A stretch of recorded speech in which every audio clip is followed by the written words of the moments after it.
दोस्तों, किसी गांव में टूटा फूटा सा घर था। देखने से उसको लग रहा था कि इसकी 10-15 साल से कोई मरम्मत नहीं हुई है और ना ही उस पर कोई रंग चढ़ाया गया है।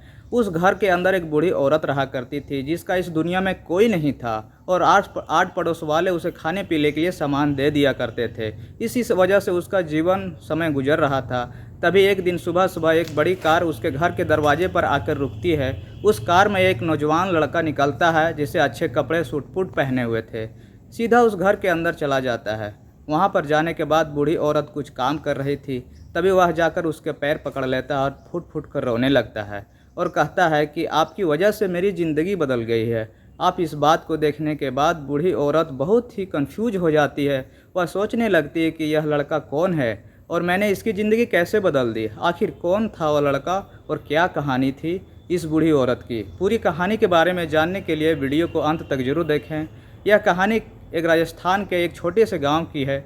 यह गांव से छोटे के अंदर एक दयावती नाम की महिला रहती थी। उसके पति का नाम लाल सिंह था। लाल सिंह जो कि मजदूरी किया करता था और मजदूरी करके अपने घर का पालन पोषण किया करता था। धीरे धीरे समय बीत रहा था। उनकी शादी को 5 साल हो गए थे, लेकिन अभी तक उनका कोई बच्चा या संतान नहीं हुआ था।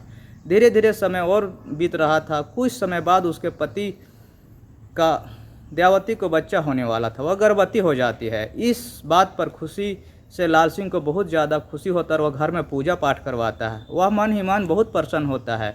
हमें संतान होगी और हमारे परिवार में एक सदस्य बढ़ जाएगा। धीरे धीरे उस समय बीतता गया। समय के साथ साथ बच्चा जन्म लेता है। दयावती ने एक लड़के को जन्म दिया था और उस लड़के का नाम वरुण रखते हैं। अब वह घर के अंदर और मेहमान बन गया था जो लाल सिंह और उससे भी ज़्यादा मेहनत किया करता था। इसी वजह से अपने टाइम को व्यतीत कर रहा था। धीरे धीरे वरुण बड़ा होता है और वह बड़ा होने के साथ साथ जैसे जैसे 5 साल का होता है, जब वह 5 साल का हुआ था तो उसके पिता की बीमारी के चलते मौत हो गई थी।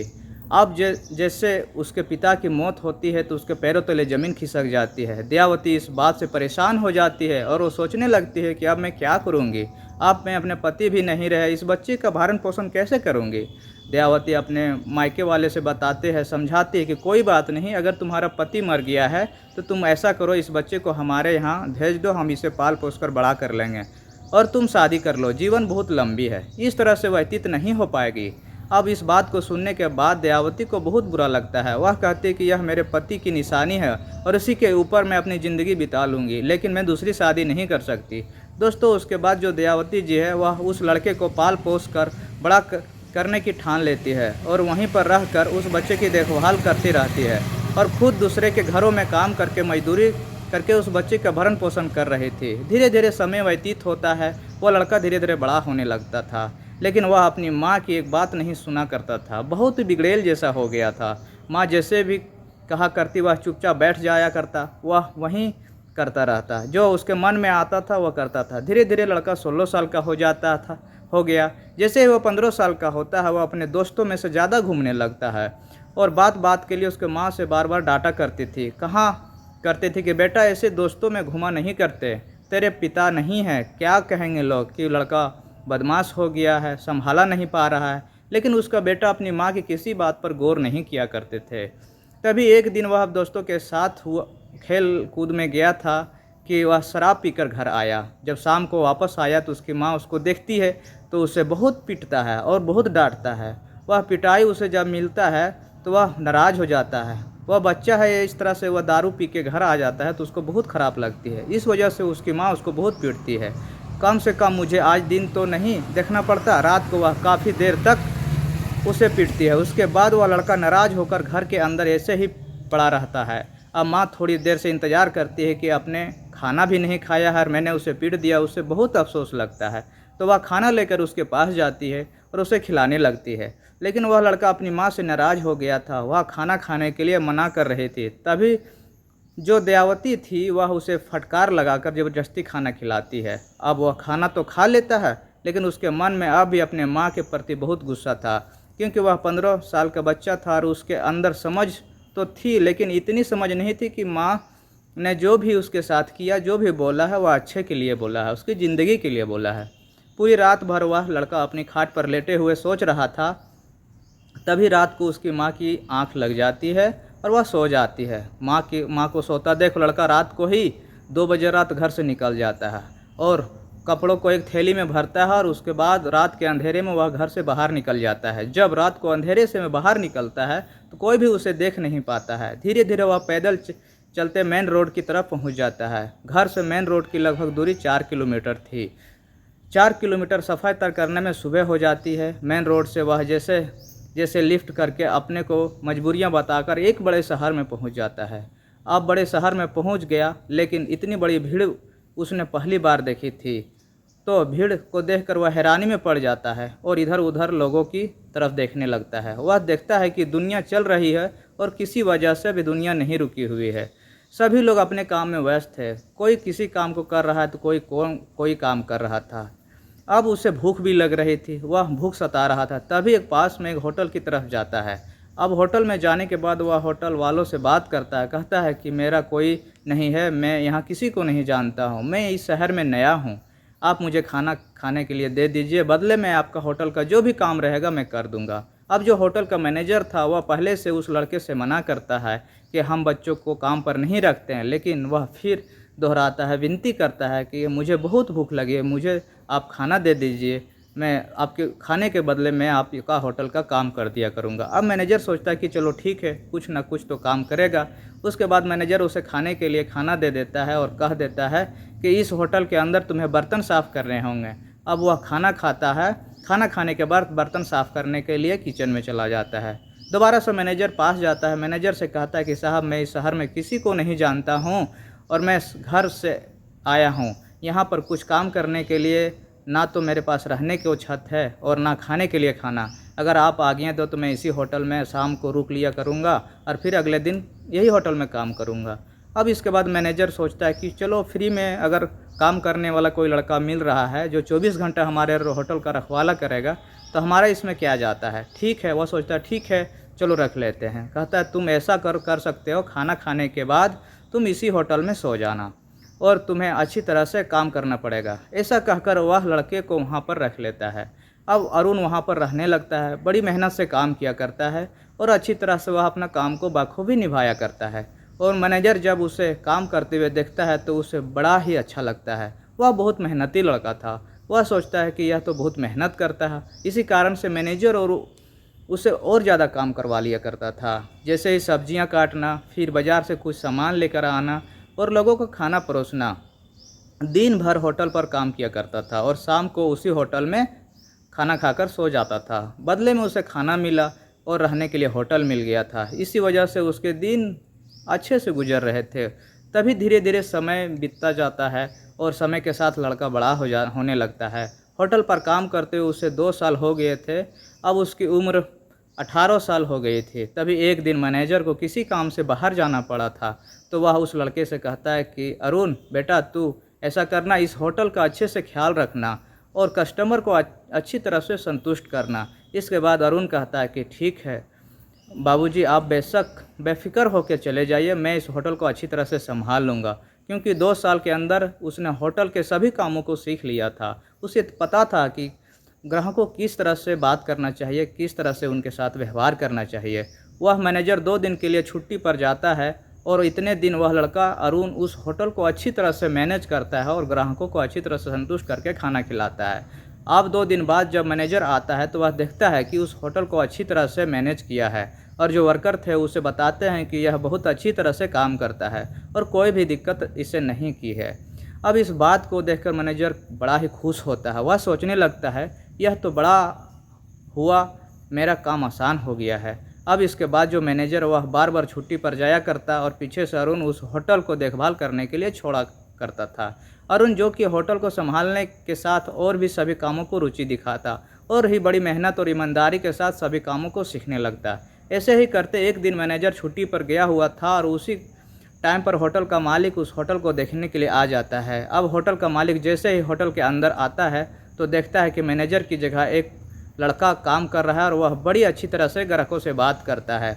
और जब मालिक होटल के अंदर आता है तो वह लड़का उससे अच्छी तरह से व्यवहार करता है और पूछता है कि सर आपको खाने के लिए क्या चाहिए। उसके बाद में मालिक एक टेबल पर बैठ जाता है और उस खाने के लिए ऑर्डर कर देता है।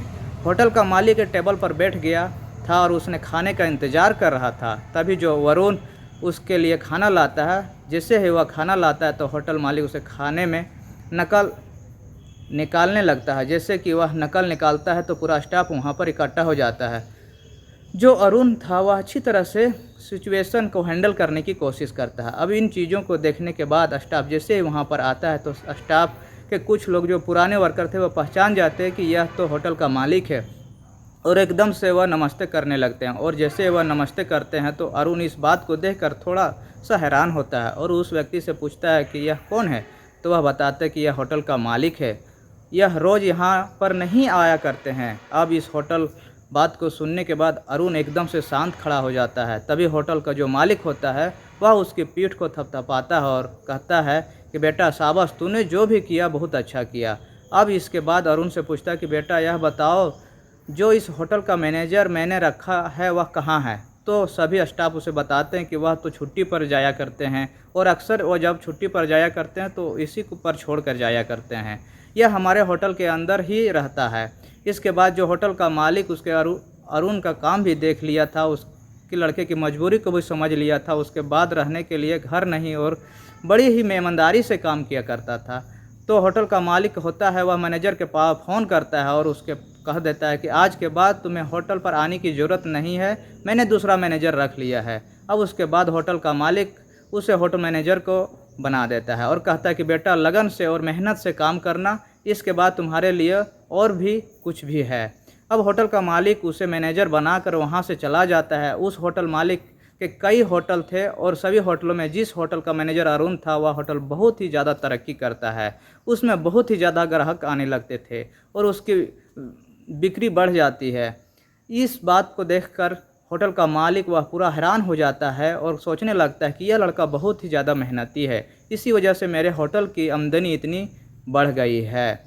इसके बाद जो होटल का मालिक था वह अरुण को एक दिन अपने घर पर बुलाता है और अरुण को उसके घर जाता है। होटल का मालिक बहुत ही आलीशान घर था, कई गाड़ियां थी उनके पास और दोनों पति पत्नी उस घर के अंदर रहा करते थे। अब अरुण जैसे ही घर के अंदर जाता है तो होटल का मालिक उसे बुलाता है और खाना खा रहे थे तो होटल का मालिक अरुण को भी डाइनिंग टेबल पर बैठा लेता है। बैठने के बाद उससे बात करता है, कहता है कि बेटा जिस होटल को तुम चला रहे हो उसकी सेल काफ़ी बढ़ गई है और मेरे बहुत सारे होटल हैं, मैं चाहता हूं कि तुम सभी को इसी तरह से मैनेज करो और अच्छी तरह से चलाओ। अब अरुण जैसे ही इस बात को सुनता है तो वो बहुत ही खुश हो जाता है अपने मालिक से अपनी प्रशंसा सुनकर और कहता है कि ठीक है मालिक, जैसा आप कह रहे हैं वैसा ही होगा। उसके बाद जो अरुण है वह उन सभी होटलों को अच्छी तरह से देखभाल किया करता है और पूरा होटल का काम खुद ही देखने लगता है। अब होटल के अंदर चाहे कोई भी नया स्टाफ भर्ती कराना हो या किसी तरह की मॉडिफिकेशन या कोई भी काम करवाना हो, सारा कुछ अरुण ही देखता था। धीरे धीरे समय बीतता जाता है और समय के साथ साथ जो अरुण होता है वो 24 साल का हो गया था। अब जब वह 24 साल का हुआ तो अक्सर मालिक के घर भी जाया करते, क्योंकि उसे हिसाब किताब देखना होता था और जो भी पैसा होटल कमाया करता था उसका पूरा हिसाब किताब मालिक को समझाने के लिए घर जाया करता था।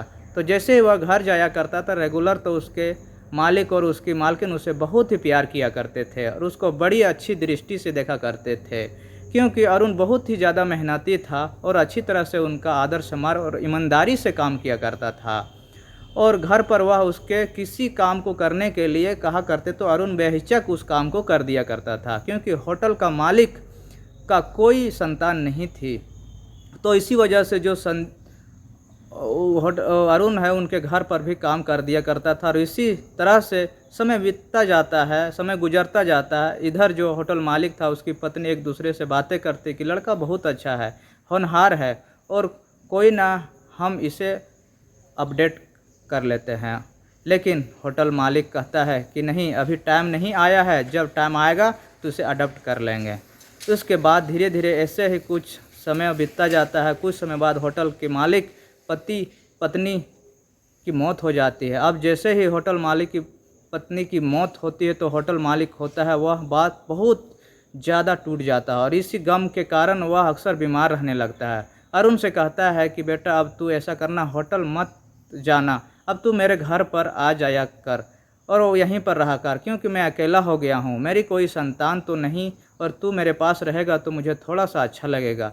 इस बात को सुनने के बाद अरुण भी होटल मालिक की बात से एग्री करता है और वहीं पर उसके घर में रहा करता है। सुबह सुबह वह अपने काम पर जाया करता और पूरा दिन होटल को अच्छी तरह से देखभाल किया करता और शाम को वापस होटल के मालिक के पास जाया करता। लेकिन जो होटल मालिक थे वह पर दिन उसकी तबीयत ख़राब होने लगी, दिन ब दिन उसकी तबीयत बिगड़ने लगी और वह बीमार रहने लगते हैं, क्योंकि उनकी पत्नी की मौत का उन्हें बहुत बड़ा गम और सदमा लगा। इसी गम के कारण वह टूट जाते हैं। अब दोस्तों, इसके बाद जो अरुण वह होटल मालिक का बहुत ख्याल रखता है। शाम को जब लौटने का समय होता है वह उनके पैर दबाया करता और उनकी अच्छी तरह से देखभाल किया करता है, समय समय पर दवाइयाँ भी देता।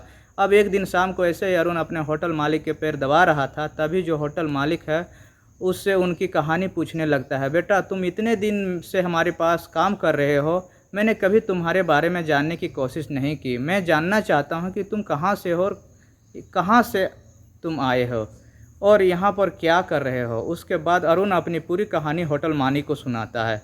वो बताता है कि बचपन में जब मैं 5 साल का था तो मेरे पिताजी की मौत हो गई थी। उसके बाद मेरी माँ ने मुझे पाल पोस कर बड़ा किया, लेकिन मैंने कभी उनकी परवरिश को समझा नहीं और मैं अपने दोस्तों के साथ घूमने लगा। 16 साल की उम्र में जब एक शराब पीकर घर जाया करता था और उसके बाद माँ ने मुझे बहुत पीटा। इसी कारण मैं अपने घर को छोड़कर सीधा इस शहर में आ गया था। लोगों से लिफ्ट लेकर और उसकी मजबूरियाँ बताकर आपके यहाँ पर ही काम कर रहा हूँ। अब इस बात को सुनते हुए अरुण को अपनी माँ की याद आती है और उसकी आंखों में आंसू आ जाते हैं। इधर जो होटल मालिक था उसकी पूरी कहानी को जैसे सुनता है तो उनके पिता की बचपन में मौत हो गई थी और फिर उनकी माँ ने पाल पोस कर बड़ा किया, लेकिन अपनी माँ को छोड़कर वह आ चुका है। तो उसके बाद जो मालिक था उसके आंखों में भी आंसू आ जाते हैं, वह पूरा भावुक हो जाता है और अरुण से कहता है कि क्या तुमने कभी भी अपनी माँ की खबर लेने की कोशिश नहीं की। तभी अरुण बताता है कि नहीं मालिक, मैंने उस दिन के बाद कभी गांव ना तो जाने की कोशिश की और ना मैंने कभी अपनी माँ के बारे में जानने की कोशिश की। तो अरुण से कहते हैं कि बेटा, मेरी कोई औलाद नहीं है, तुम्हें पता है, तुम्हें अच्छा ख्याल मेरा कोई नहीं रख सकता। मैं चाहता हूँ कि मेरी पूरी प्रॉपर्टी तुम्हारे नाम कर दूँ, उसके बाद हम लोग इसी घर में रहा करेंगे और तुम एक बार अपने गांव जाकर अपनी माँ को भी यहाँ पर ले आओ। अब इस बात को जैसे अरुण सुनता है तो उसके मायूस चेहरे पर थोड़ी सी खुशियाँ आ जाती है और वह एकदम से होटल मालिक को गले लगा लेता है और इसके बाद वह कहता है, क्या मैं आपको बाबूजी कह सकता हूँ। तो उसके बाद होटल मालिक उसे गले लगाते हुए उसकी आंखों में आंसू थे और कहता है कि बेटा, तुम बेशक मुझे बाबूजी कह सकते हो। दूसरा दिन होता है। दूसरे दिन सुबह सुबह जो होटल मालिक है वह अरुण को अपने साथ लेकर जाते हैं तहसील में और वहाँ पर जाकर अपनी पूरा प्रॉपर्टी अरुण के नाम कर देते हैं। उसके बाद अरुण और होटल मालिक घर पर आते हैं, लेकिन घर आते ही होटल मालिक वह अरुण से कहता है कि बेटा, मेरी तो तबीयत ख़राब है, लेकिन तुम इनमें से कोई भी गाड़ी लेकर जाओ और अपनी माँ को अपने साथ यहाँ पर लेकर आओ। उसके बाद अरुण अच्छे से तैयार होता है और एक गाड़ी लेकर अपने साथ ड्राइवर लेता है और सीधा अपने गांव की तरफ निकल जाता है। 8-10 घंटे का सफ़र तय करने के बाद वह पुराने गांव में पहुंच जाता है। वहां जाकर जैसे वह अपने घर के सामने खड़ा होता है तो उसे बचपन की सारे यादें आती है। जैसे वह उस घर में खेला करता था, उसकी माँ उसे पीटा करती थी, बोला करती थी, कभी प्यार किया करती थी। इन बातों को सोचने के बाद उनकी आंखों से आंसू निकल लगते हैं। तो जैसे ही वह गाड़ी से निकलता है तो गांव वाले देखते हैं, इतनी बड़ी गाड़ी में यह कौन आया है, इतने अच्छे कपड़े, बूट पैंट पहने हुए, सूट बूट लगाए हुए, इतनी बड़ी गाड़ी है। इसके बाद वह लड़का सीधा अपने घर में पहुंच जाता है। घर की हालत बहुत टूटी फूटी थी। छोटा सा एक कमरा बना हुआ था और उस कमरे की दीवारों की ईंटें बाहर निकली हुई थी। घर बहुत दयनीय स्थिति में था। उसके बाद उस घर के अंदर जाता है तो अंदर देखती है कि उसकी माँ दयावती कुछ काम कर रही है। वह जाकर एकदम से अपने माँ के पैर पकड़ लेती है और कहता है कि अगर आप मेरे साथ ऐसा नहीं करती तो मैं आज मुकाम पर नहीं होता। उसकी माँ उस लड़के को देखकर पहचान जाती है और उसके आंख में आंसू भर जाते हैं। अब इस बात को देखने के बाद दयावती एकदम से हैरान हो जाती है, लड़का कौन है, इतने कपड़े अच्छे पहने हुए हैं, मेरे पैर क्यों पकड़ रखा है, यह मेरे पैरों को क्यों पकड़ रखा है। क्योंकि दयावती भी एक दूसरे के रहमो करम पर जिंदा थी। अड़ोसी पड़ोसी खाना खिलाने के लिए दिया करती थी, उसी को खाकर वह अपना कभी कभी काम मिल जाता तो पैसे कमाकर वह अपनी बीमारी का इलाज कराती थी। इसी तरह से वह अपना जीवन व्यतीत कर रही थी। वह उसको उठाती और कहती है कि बेटा, तू कौन है, तभी वह एकदम से अपनी माँ के गले लग जाता है और कहता है कि मैं तुम्हारा वरुण हूँ जो 10 साल पहले यहाँ से चला गया था। अब जैसे ही वह अरुण का नाम सुनती है तो बड़ी हैरानी हो जाती है, क्योंकि दोस्तों जब अरुण यहाँ से गया था तो उसके बाद अरुण की माँ उसे बहुत ढूंढने की कोशिश की थी, लेकिन 3-4 साल तक वह उसे नहीं ढूंढ पाई थी। हार थाक कर वह बैठ गई थी। उसने अपने बेटे को मरा हुआ समझ लिया था और सोच लिया था कि अब इस ज़िंदगी में दोबारा कभी नहीं लौटेगा। लेकिन जैसे ही वह आज 10 साल बाद अपने बेटे को देखती है तो एकदम से बहुत ही भावुक हो जाती है और फूट फूट कर रोने लगती है और अपने बेटे को एकदम से कस कर गले लगा लेती है और रोते हुए कह रही थी, बेटा तूने अच्छा नहीं किया, मेरे साथ मेरी ज़िंदगी के 10 साल ऐसे ही बीत गए। तुम्हारे विलाप में मेरी बहुत ही बड़ी ख़राब हालत हुई है। जैसे ही वह लड़का उस घर के अंदर गया तो गांव के आस पड़ोस वाले लोग उस बूढ़ी महिला की मदद किया करते थे, वह भी उस घर के अंदर जमा हो जाते हैं। और जैसे ही उन लोगों को पता चलता है कि उसका वही बेटा जो 10 साल पहले उन्हें छोड़कर चला गया था तो वही वापस आया है, तो उनके चेहरे पर चमक आ जाती है और वह सोचने लगते हैं कि चलो अच्छा हुआ बेचारी का बुढ़ापे का सहारा आ गया। उसके बाद दयावती जी अपनी सहारा आ गया, तो इतना बड़ा आदमी कैसे बन गया। इसके बाद अरुण अपनी पूरी कहानी अपने माँ को और गांव वालों को सुनाता है। जैसे कि उनकी कहानी को गांव वाले सुनते हैं तो बहुत बुरी हालत है। जैसे ही वह लड़का उस घर के अंदर गया था तो गांव के आस पड़ोस वाले लोग बूढ़ी महिला को किया करते थे। दोस्तों अपनी माँ को लेकर वह फिर से अपने पास चला जाता है और वहीं पर व्यतीत करता है। उसका मालिक उसकी माँ को देखकर बहुत ही खुश हो जाता है और खुश होने के साथ उसको आदर सम्मान के साथ उस घर में रखा जाता है। दोस्तों ये थी आज की कहानी, कैसी लगी कमेंट करके ज़रूर बताएं। तब तक के लिए नमस्कार।